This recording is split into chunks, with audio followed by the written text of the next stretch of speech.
Usually I should say when we do the last show of the year, we look back on the year and make an assessment at the end of the year and sum it up and get a notion of where we're going to be headed. And frankly, we don't have enough time to even do this past week. Never mind this past year. In the first hour of the program, we were talking about the potential or the ongoing government shutdown. We're recording this Thursday night. It appears that the government is going to shut down unless Donald Trump, unless Ann Coulter calls up Donald Trump and says, "Hey, don't worry about the wall." Or, apparently, Trump was calling around, called Rush Limbaugh to try and, explain to Rush Limbaugh. And Donald Trump is playing to an increasingly narrow segment of the population. Let's hope that continues for the next 2 years. And it was with the backdrop of, or I should say, in the foreground, was this question over shutting down the government. But in the background, it seems to me, was Donald Trump. I mean, and this is my question, is that, we were just talking about the Flynn situation, where a federal judge saw what Mueller knows, not just about Flynn, but at least, centered on Flynn and where it leads and what Flynn did.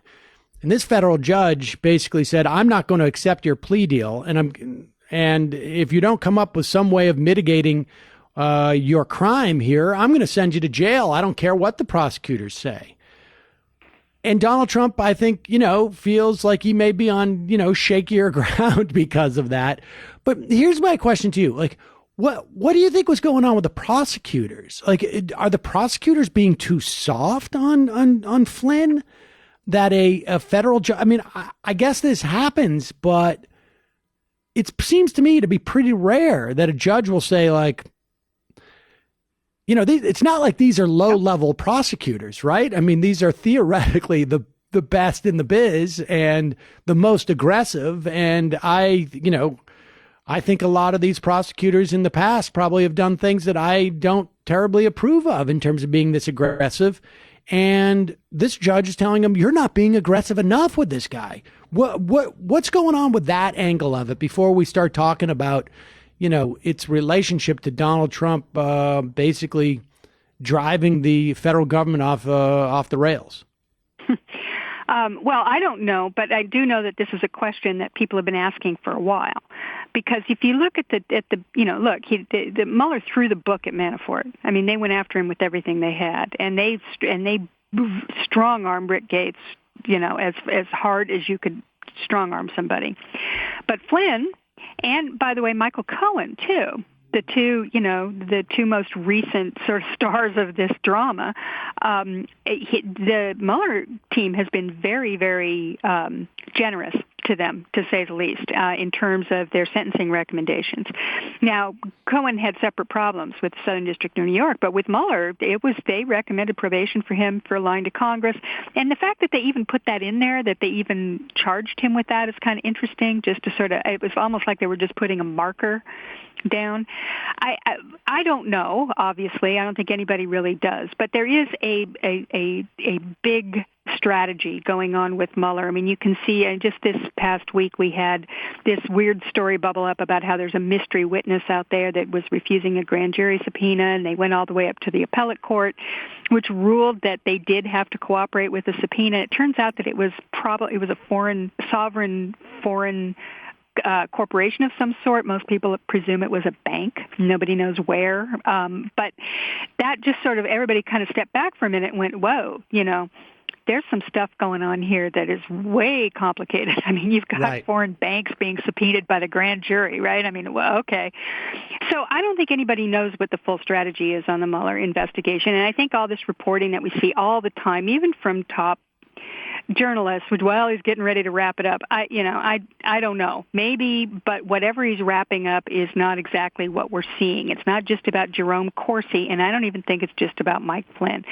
And I think that what people don't recognize about stuff like Flynn is that it's possible that, I mean, he committed a bunch of crimes. There's no doubt about it that there was a Turkish indictment that came down this week that were his business associates, and he's named in the indictment. He was not charged with that, which is very strange. I mean, they could have thrown the book at him too, for doing that. But because of his cooperation, they did not throw the book at him. They let him off the hook entirely on that because he's apparently the one who offered the information about that scheme, which was kind of a weird, nefarious scheme with Turkey, and a money-making scheme, by the way.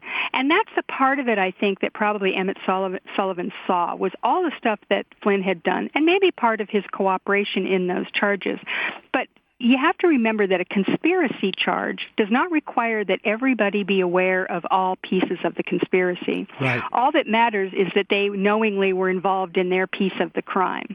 They knew that they were doing things. So it may be that Flynn essentially offered them information that was exceedingly valuable in terms of, giving them the breadcrumbs to follow for the bigger conspiracy, but that his own particular part in it was more along these lines of, his own personal corruption. Right. Flynn may not even know exactly how his piece fits into the bigger picture. Exactly. And people should understand this. Like, Flynn was the top national security advisor to the president while he was plotting to kidnap a Turkish national living in the United States, send him back.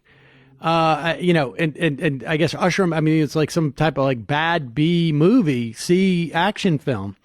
And the idea that the prosecutors are like, okay, this is a little fish.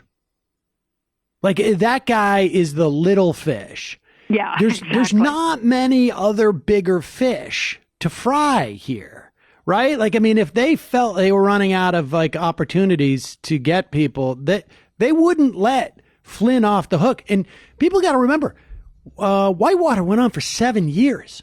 Yeah, we are 2 years into this. It's been far more productive in terms of criminal cases and convictions and whatnot than Whitewater. But the idea being that you're going to, at this point, you are so confident in what you have that you're going to let this guy not go to jail, right? Because prosecutors are aware of the politics of what they're doing. If they thought this is where it ends, we have nothing else, we're going to send this guy to jail for 15 years so that we don't look like we've been on some type of wild goose chase. No, they feel like this guy's, when we're done, this guy's going to be irrelevant.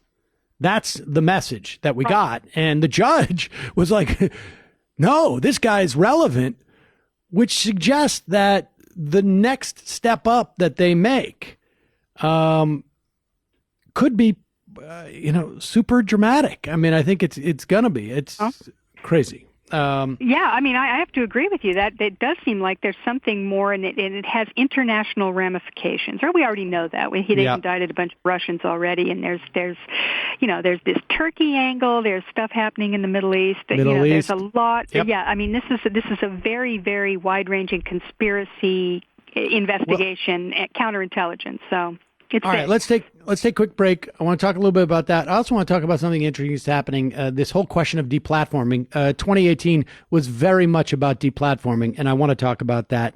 We got to take a quick break. Sam Seder, Ring of Fire Radio. I'm talking to the great Digby.